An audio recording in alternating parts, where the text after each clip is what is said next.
and how to take care of shorts. Just like the longs, it's very simple. It's a 1 hour trade. We're going to go with a 1 hour moon and a 1 hour trend. And the only thing we really need to happen with that is that when we make the trade, we just got to make sure the 15-minute moon and trend are the same direction, or the same color, I should say, as what we're doing. So if we're doing shorts this time, we want red, right? So as you can see here, I went here and marked all the red moons. There's a red moon here, a red moon here, a red moon here, and a red moon here. All 1 hour red moons have been previously marked, and more importantly, the 1 hour RSIs have been boxed out. This is the 1 hour RSI, the 1 hour RSI going down, as you can see, the 1 hour RSI going down, 1 hour RSI going down. So let's start looking for our short. So let's say that we catch a 1 hour RSI starting to cross over and go down, right? That's the first alert to say, hey, there's a short coming up here, right? Now, we don't know the extension of the pullback or the short or anything like that unless we have volume, right? Volume is king. So very simple. Here's a moon saying, hey, wake up. This is starting to be a short. Once we get that alert, we can mark that. We have it right here. We slide to the 15-minute, and the only thing we need to happen when that first happens in order to get this trade going is we need the 15-minute moon and trend to agree with the 1 hour movement, right? So we have everything else the way we want it. Now we just need everything to kind of come together. So let's slide over here, go real simple. Where do we have a 15-minute moon, right? So here's our red moon, it hits. We already have a 15-minute red moon. So the only thing we need here to make this trade happen is the 15-minute red trend, which happens there. Now let's measure that out. That's our first entry. That entry goes for 25%. So needless to say, you made money here. Now, is there a second entry here? There isn't no second entry here because during this time here, let's go back to the 1 hour.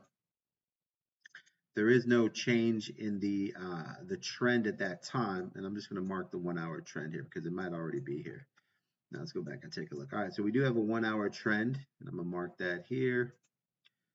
And this will just identify when the trend goes red.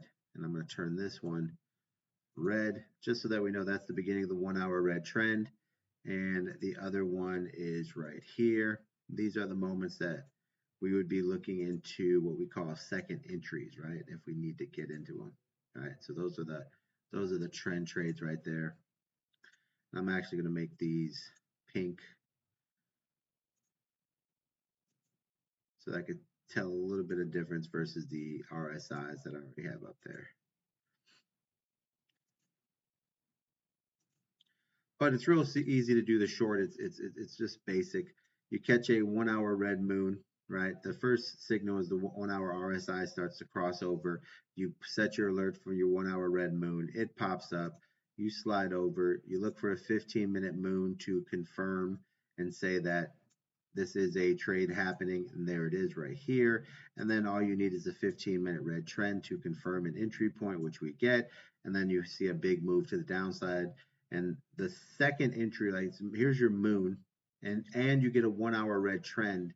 Now, the reason why we wait is the 15-minute trend. So we have a 15-minute moon entry right here, and we have a 1 hour moon entry and a 1 hour trend entry. They both hit at the same time before we got the 15-minute confirmation entry on the 15-minute trend.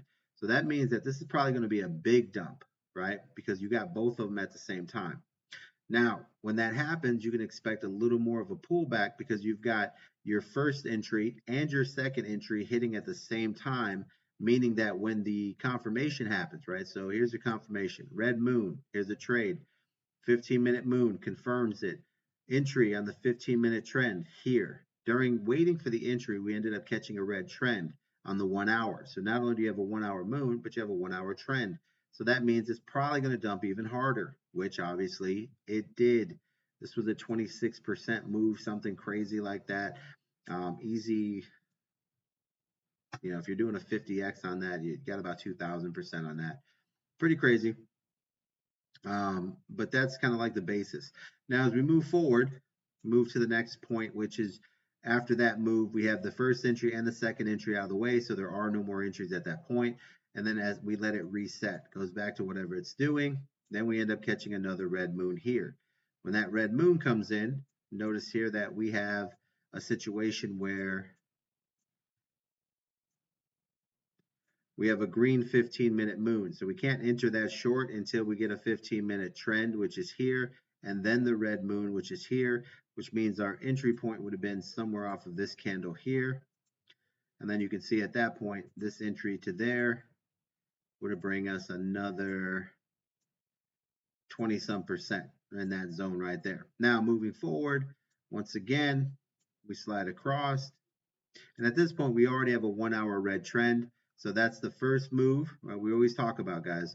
First move, bounce. Second move, right? There's your second move. There's always two moves in everything you do. Just get a little better at waiting for being patient and waiting for those moves to kind of like manifest and come around. And that's the simplicity of it, right? So bada boom, bada bing. Here's your push. Here's your next entry, another red moon. Now we go through the same scenario. That all plays out. We catch another red moon here and another red 1 hour trend here at the same time. 15-minute moon, 15-minute trends in, and then boom, we take advantage of this move here, which is another 20% move. So, I mean, just the simplicity of it, guys. Very simple. Look for a 1 hour red trend, it came up. The 1 hour moon, it came up. Your RSI heading down right here. See, heading down RSI. Trend comes in, moon comes in. Now, this would actually be a two-part because here you get a 15-minute moon, you have a 15-minute trend. The 1 hour trend hits here, that's an entry. Trend and moons are entries. That trend came first, so you would enter there. And then the moon came on the second one. That would actually be your second entry right here. So this is probably one of the few trades that we're seeing that we would have two entries. I think this might have made the percentage here. I'm not really. You probably would have hit 100% here anyways. But your second entry would have happened here when this 1 hour moon popped in, and you would have got this trade plus this trade here, and you would have crushed it. So that is how to do shorts. Very simple. Red moon entry, red trend entry, 15-minute moon and trend in your color, and then you just take advantage of the move. All right, guys, so we're going to go over some of those and dig into a little bit more, but that's how easy it is to get into your shorts. I prefer shorts over longs because shorts are more likely to do what they're supposed to do because it's easier for people to sell a coin they've already made money on than it is to get people to buy into a coin and hope they make profits. Get it? People are already in profits, they're going to sell. People to make profits, they have to decide if they're going to buy that coin. So you need a lot more sentiment and a lot more trending to happen, guys. So other than that, good luck, God bless. Focus on shorts; they're always better, and this is why we teach it because this is where we make the most money when it's in red. Good luck, God bless, guys. And we're gonna move from these videos here into the videos of how to set up your MEXC or Blowfin. So the next series of videos will be actually making the trades, guys. Good luck, God bless. Have a